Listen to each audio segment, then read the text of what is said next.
Please do not worry, as we will take over the $3 million inheritance and the apartment buildings left by your father." Kathy, my brother's wife, declared confidently. Filled with joy, or so it seemed, she smiled in front of the portrait of my father, who had passed away. She looked like the embodiment of evil. However, she was under a grave misunderstanding. Until that misunderstanding was cleared, I would patiently endure. I couldn't let all that my father left fall into the hands of such a person. "My name is Sarah. I am a 45-year-old unmarried woman." "Hey, Sarah, could you do a final check on the blueprint that's due tomorrow?" "Sure, Dad."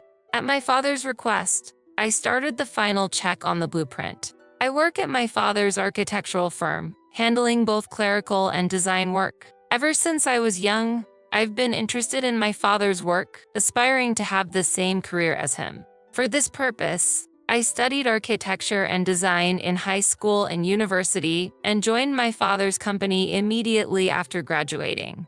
We have continued the business together. I have been designated as the next manager by my father, and I have the trust of our employees.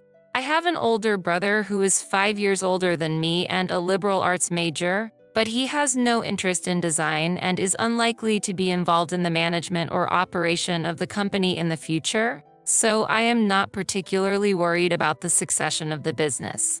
It is a small company with about 15 employees that my father took over from my grandfather. I intend to cherish and grow this company from then on. That's my resolution. Dad, I've finished all my work. I'll head home and start preparing dinner. Thank you, and good job for today. My father normally insists that employees leave on time unless there is a special situation. On that day, as 6 p.m. approached, most of the staff had already left for home, and only my father and I remained in the office. He always said a manager should work diligently and not slack off, and he would work late into the night every day. I have respected my father for many years for this.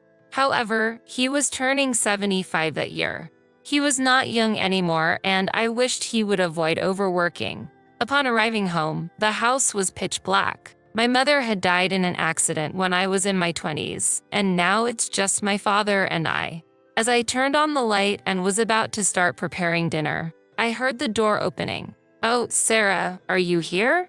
It was the voice of Kathy, my brother's wife. I wondered what she needed at dinner time. "What brings you here so late?" "I don't care about you." "Where's your dad?" I honestly couldn't feel any affection from Kathy's harsh words. It seemed she hasn't had very good feelings toward me since before she married my brother. "Don't depend on your parents and live a sloppy life. Don't expect to rely on us when you get older," she would often say. I live independently without relying on my father and have no intention of asking my brother and his wife for help in my old age. But arguing is pointless. No matter what I say, she doesn't listen. She continued her barrage of words. "Claiming you're not dependent while you have a job thanks to your father's business? You can't predict the future as you age. You should save up for retirement early." She would always criticize me at every opportunity. After speaking with her, I realized that talking to someone who harbors ill feelings toward me is meaningless. Since then, I've tried to avoid her as much as possible. My brother got married in his 40s, so they don't have children. Yet, she had the audacity to tell me, being unable to have even one child, "You're a burden to society." That statement applies to her as well, but I never said it out loud. That's because my brother told me Kathy once had an illness and can't have children because of that.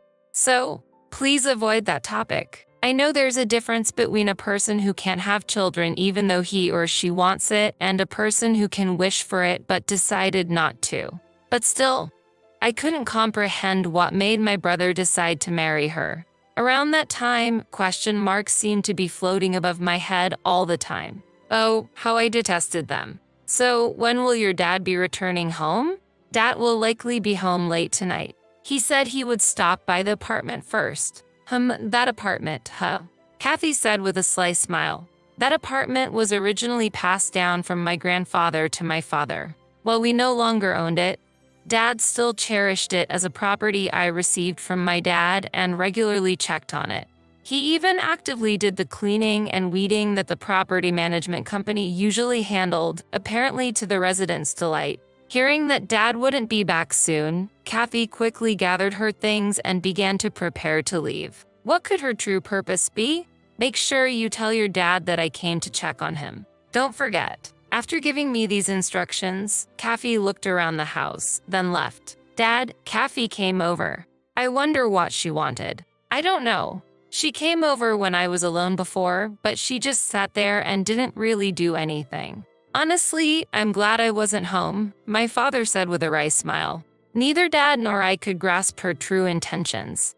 Well, she is a bit odd, so maybe her motives are incomprehensible to us normal folks. But I don't mind it much. Sarah, dinner was delicious today as well. I'm always grateful, Father said with more gratitude than usual. What's with you all of a sudden? It feels weird. I joked, and my father laughed shyly. You've become so reliable, Sarah. Maybe it's about time for me to retire. What are you talking about? I still have so much to learn from you, Dad. Is that so?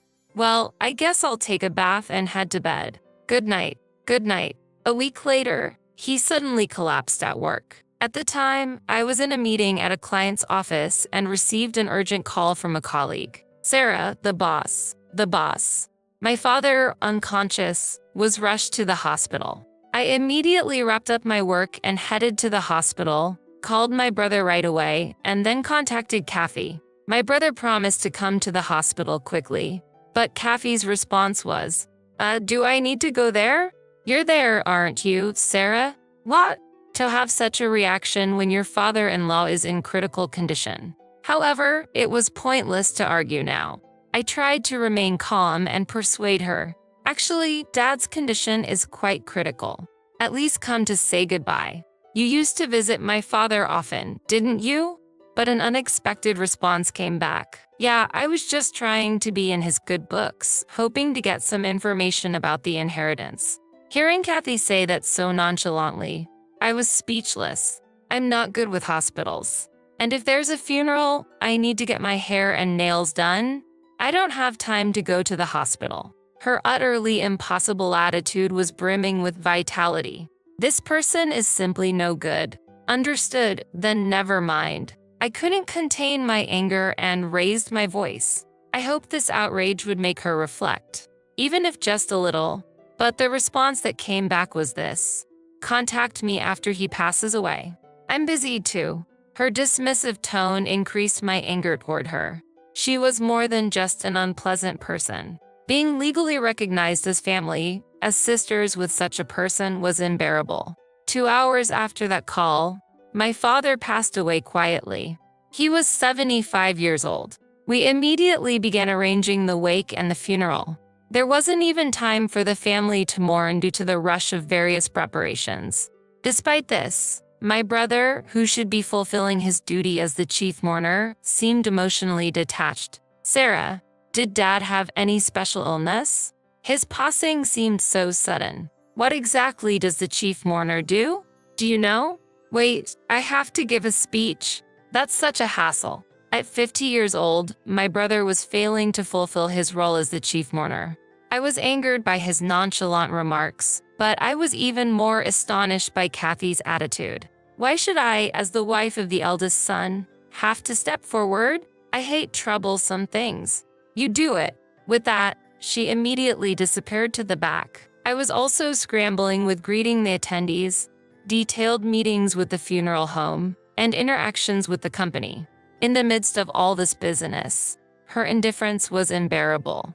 I could understand feeling inconvenienced since he wasn't her own parent, but such an attitude was inexcusable. My anger turned to sadness.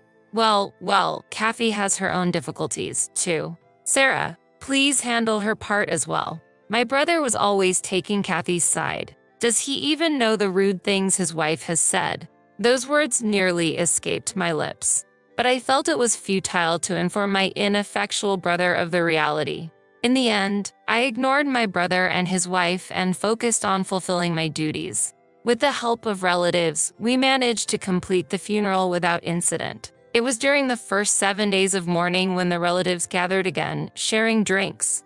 He passed away without suffering, so he must be content now. The one who spoke to me was my father's younger sister, my aunt, who was 15 years his junior, still young at 60. To me, my aunt was like a sister whom I could talk to about anything, despite our age difference. As my aunt and I were reminiscing, Kathy suddenly stood in front of us, exuding the aura of a villain from a drama. If this were a drama, even someone who just tuned in would immediately know she's the antagonist. Shall we get started? What are you starting? I tilted my head, not grasping her intention. It's about inheritance. My husband is the eldest son, so the $3 million inheritance and that apartment are rightfully ours. I checked the bank book the other day. My aunt and I were surprised by this abrupt talk of inheritance, exchanging glances. How did she check the bank book, which was securely locked away in the depth of a safe? We were at a loss for words. Kathy, presuming to control the situation, confidently continued. You have the company and this house, don't you? What more could you want? Well, that's… Before I could explain, she unilaterally pushed on with her agenda. Next to her, my brother, as if uninterested, simply kept drinking silently. Maybe I'll raise the apartment rent a bit. If the rental income increases, our life will be easier. Or maybe we could rebuild it. Your dad really left us a valuable inheritance. Her loud voice echoed, and the relatives fell into a hushed silence. But then someone couldn't suppress a laugh. One uncontrollable laugh spread to others, who began to look down, covering their faces with handkerchiefs. Then my aunt whispered to me, "Is she joking?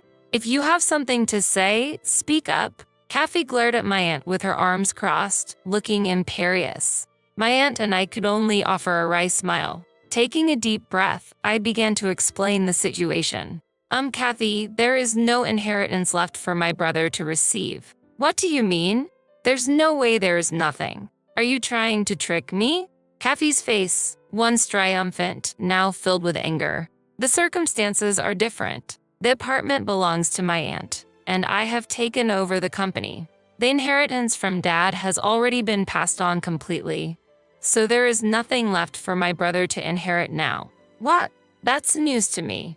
I haven't been informed of anything at all. Since this was decided before my brother married Kathy, it's understandable that she didn't know. Here's the situation. It was only natural for my father to want to pass the company to me after years of working with him. I had initially resisted, feeling it to be a heavy responsibility, but it was very important to him.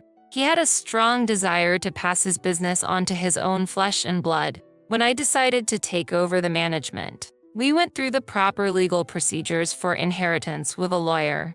As for the apartment, it's Dad's lifetime gift to my aunt and uncle, a decision made when Grandpa passed away. Everything about the company has been settled, and my brother agreed when it was decided that I would take over. Lastly, the ownership of this family home has also been transferred to my name. So, there is really nothing left for my brother to inherit now. As I carefully explained the details, my brother seemed to recall something and began to speak. Now I remember. Dad gave me a substantial amount of money as a lifetime gift or something. Was that what it was? I got a lot of money all at once and just spent it without much thought. Ahaha. Indeed, my brother used to spend quite lavishly when he was single. He would travel overseas more than 3 times a year, his taste in brands significantly upgraded, and it seemed he would change cars several times a year. So the apartment is in Andy's name. I always thought I would inherit it. My brother must have conveyed such information to Kathy without verifying it. Unaware of the true circumstances of the money he received amounting to nearly $1 million, he had spent almost all of it without a second thought. This was easy to imagine. So what about the bank book with the $3 million in it? That's an old bank book from the company that's no longer in use. But why do you ask? It should have been stored in the safe. That old safe. Perhaps it had been opened with a thin tool of some sort. If so, that would be quite a feat. My aunt frowned and stared at Kathy. At that moment, my brother murmured quietly, "Did Dad hate me?" "What?" I let out an exasperated voice at his unexpected remark. "Because it's just Sarah who gets the special treatment. I've already spent all my money and I have none left. You'll have the house and the company." To such a childish remark, my aunt stood up. "You're an adult now. Why would you say such things? Do you know how hard Sarah worked to take over the company?" "Auntie." My aunt understood the struggles and efforts I had gone through, knowing that my decision to take over the company was not made lightly. She spoke in my defense for that reason. "The financial hardship you're facing is the result of your own actions.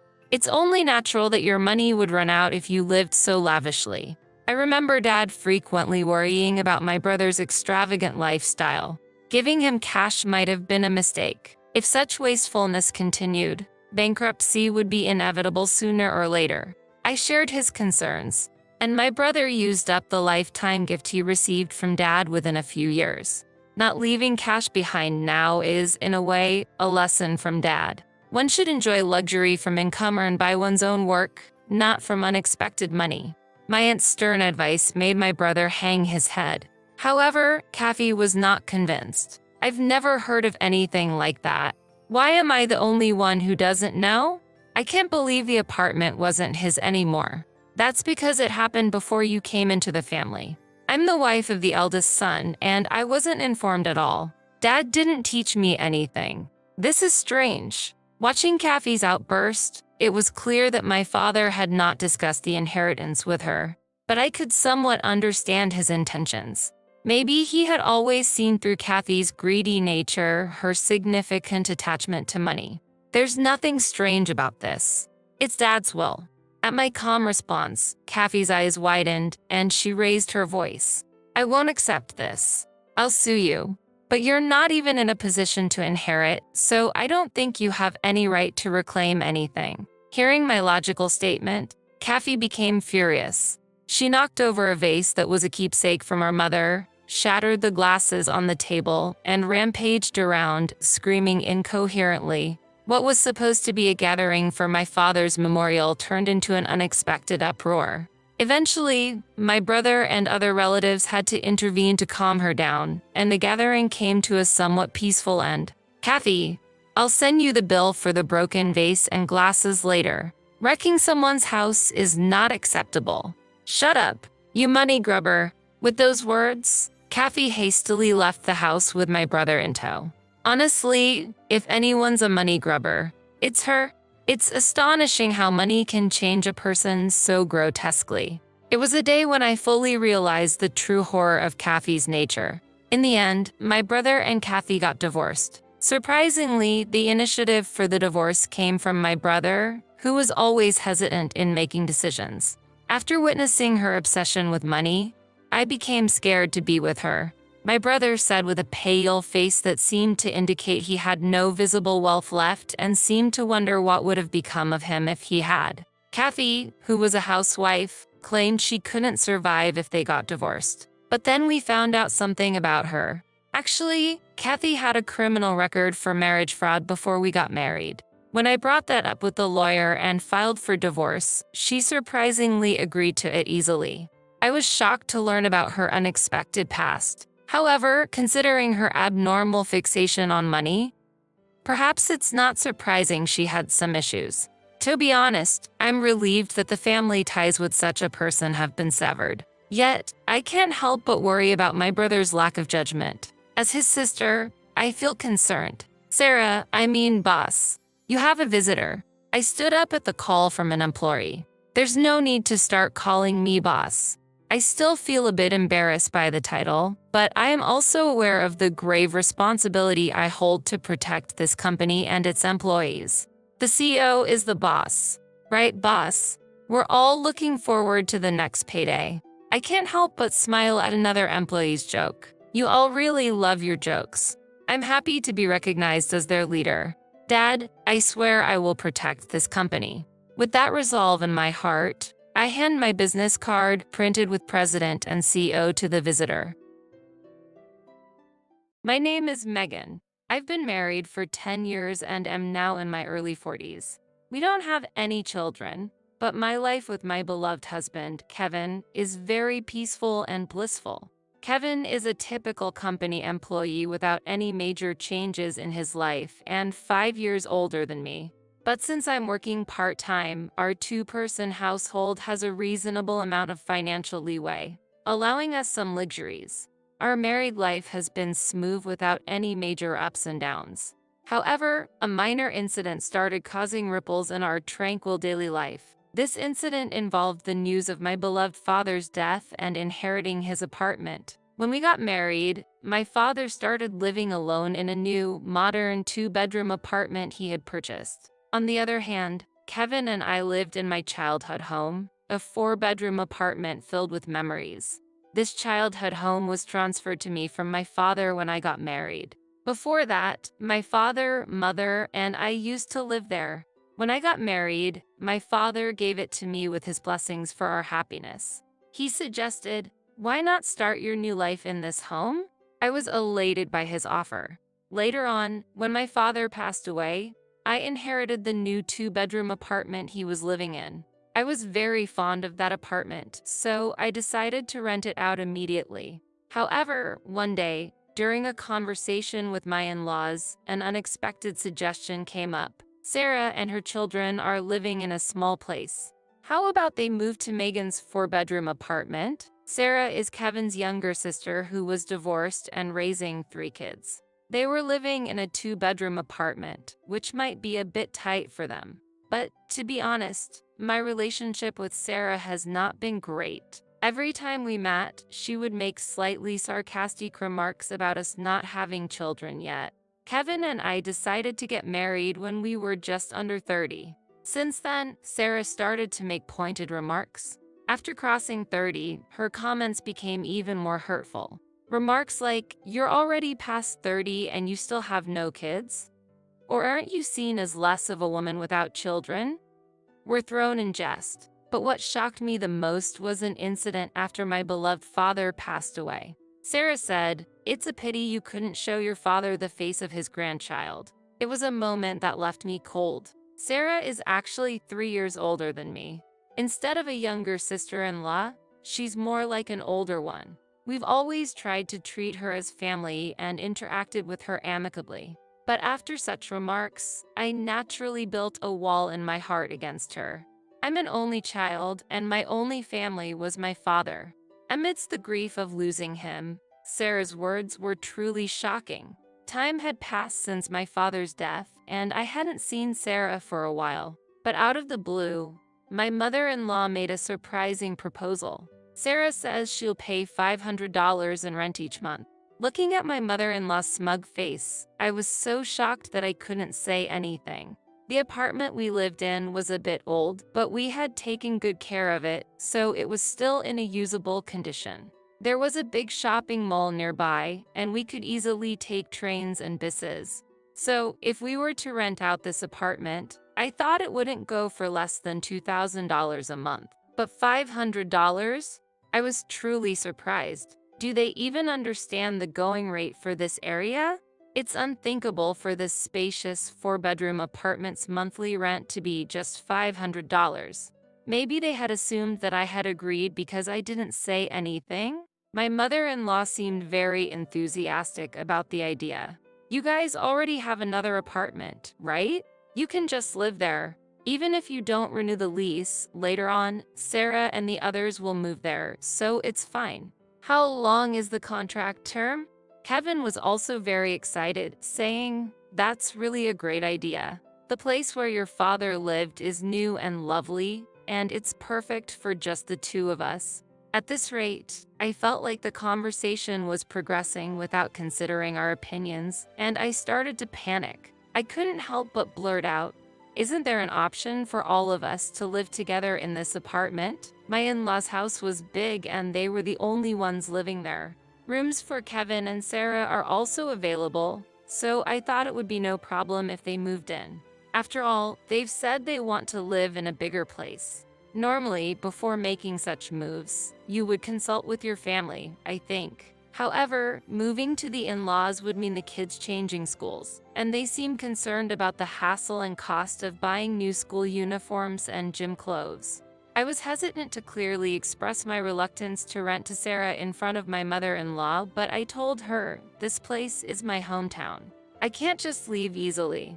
I left their house that day, but my mother-in-law said, "You don't have to decide right away," which made me feel she hasn't given up. When I returned home, I asked Kevin, "This apartment is precious to us? Why are you deciding so easily to leave?" He looked surprised and responded, "Well, it's not a single-family home." I was a bit shocked by his reply. Perhaps because he grew up in a single-family home, an apartment doesn't feel like a real home to him. But I wish he could at least apologize for not understanding my feelings. Upset, I raised my voice. "It's my home, my apartment. Why are you deciding things without consulting me?" Kevin looked upset. "We've been married for 10 years. Why do you say my apartment? It's our apartment." His voice contained a hint of anger. I wished he could understand how I feel about this apartment as my cherished home.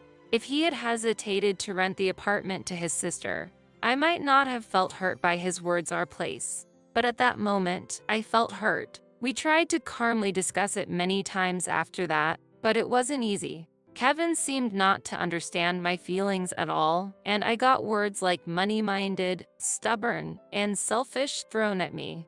As time passed and the seasons changed, the wall between us remained unchanged. During that time, I kept receiving messages from my mother-in-law asking if the discussions about living together were progressing. The pressure from my mother-in-law and Kevin, who wouldn't understand my perspective, slowly wore me down.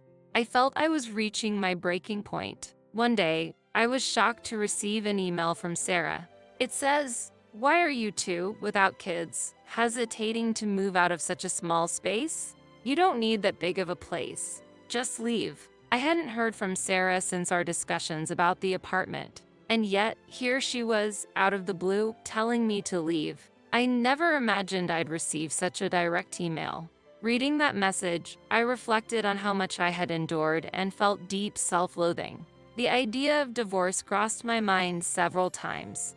I tried to calm myself each time, but I felt like I was at my limit. I decided to go to the local government office to initiate divorce proceedings. I also decided to reach out to a specific place for the next steps. A few days later, with a renewed mindset, I visited the court. Upon checking, it turned out that both the apartment I lived in and the one I was renting out were all under my name. It was my apartment. Confirming this fact, I decided to confront my relationship with my husband and thought about what I should do next. I wanted to thoroughly discuss everything with him. I've told you many times, this is my house. I just can't stand the idea of renting this apartment to Sarah. I don't want to rent my home to someone who belittles and looks down on me. Please persuade your mother and Sarah, I said. Kevin's face darkened, looking like he was thinking this topic again. I had told Kevin about all the harassment I received from Sarah and how much I disliked her. I wanted him to understand my feelings, but the outcome was different. Kevin sided with Sarah, saying, "Sarah is right. In hindsight, I could have gotten a divorce at that point, saving myself from this anguish.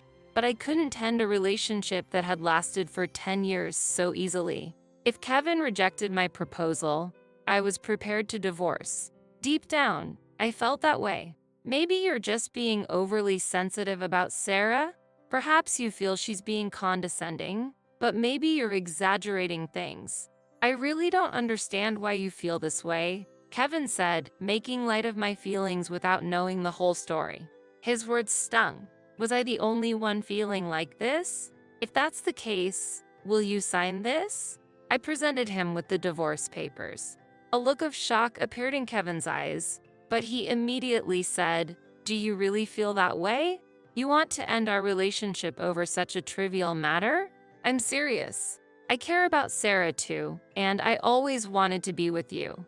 But recently, our relationship feels different. I don't feel the love anymore, so I'm leaving," I said while looking into his eyes. My heart ached at Kevin's attitude. His casual smile hinted that he didn't grasp the gravity of my feelings, and I felt a tear threatening to spill. I wished he would leave sooner rather than later. Maybe Sarah and your mother don't necessarily want to get along with you. Have you ever considered that because you always think about yourself?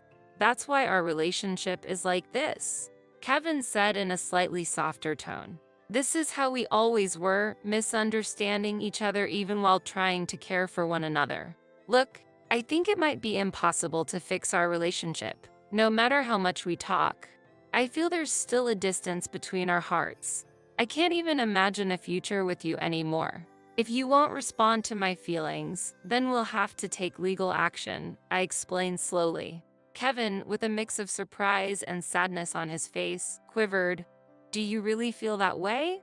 Afterwards, he left the house without a word. He probably didn't want to talk anymore and just wanted to escape the situation. He hadn't signed the divorce papers, and he left his belongings behind. A few days later, Kevin returned. His eyes looked sad and somewhat wary. What should we do from here? He gently asked. He might think I'd forgive him if he humbled himself, but everything is already settled. There's nothing left to discuss. If you agree to the divorce, sign these documents. If you can't, then we'll have to seek legal action. And also, I'm letting go of this house, I said. Actually, I had been considering selling the house for some time. The day I went to get the documents, I had consulted with Mr. Thomas, an old friend of my father's. I've known him since I was a child. He was by my father's side until his last day. Mr. Thomas, who attended my father's funeral, gave me his business card and asked to be contacted if any problems arose. The card listed his law firm's details.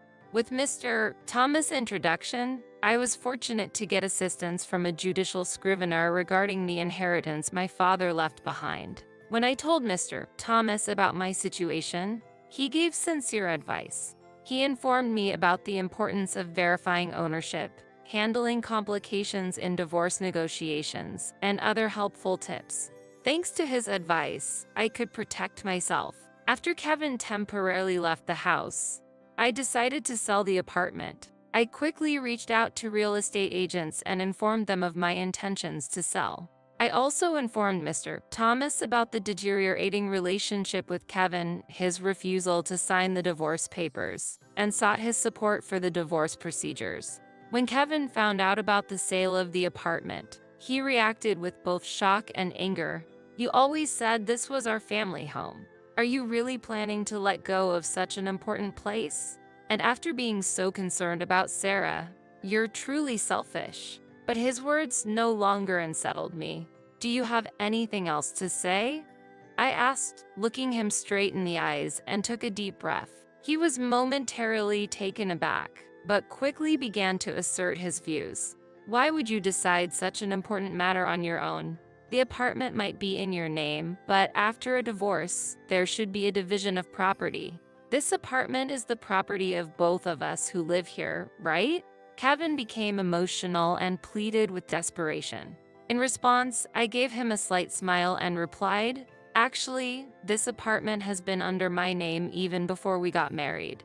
I've already checked with my lawyer, and any property acquired before marriage is not subject to property division. Selling the apartment, of course, had its resistance, but I didn't want to leave behind more painful memories in this place. With the information about property division from Mr. Thomas, I decisively chose to sell.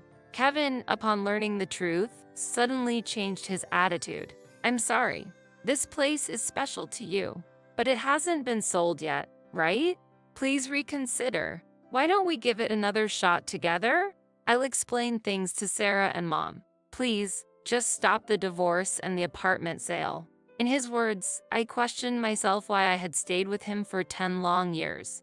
I'm dumbfounded that I chose someone like him. Don't put on a nice face now. When we were together, you never once took my side, did you? Thinking of starting over with you now is unfathomable. So please, leave. We both need a fresh start. He wasn't easily convinced, creating a vast rift between us. But after navigating through various procedures, I finally managed to end our relationship. It's the beginning of a new life. The idea of being alone was initially daunting, but I realized it isn't as scary as it seemed. Now, I live in a new 2-bedroom apartment, living life on my terms.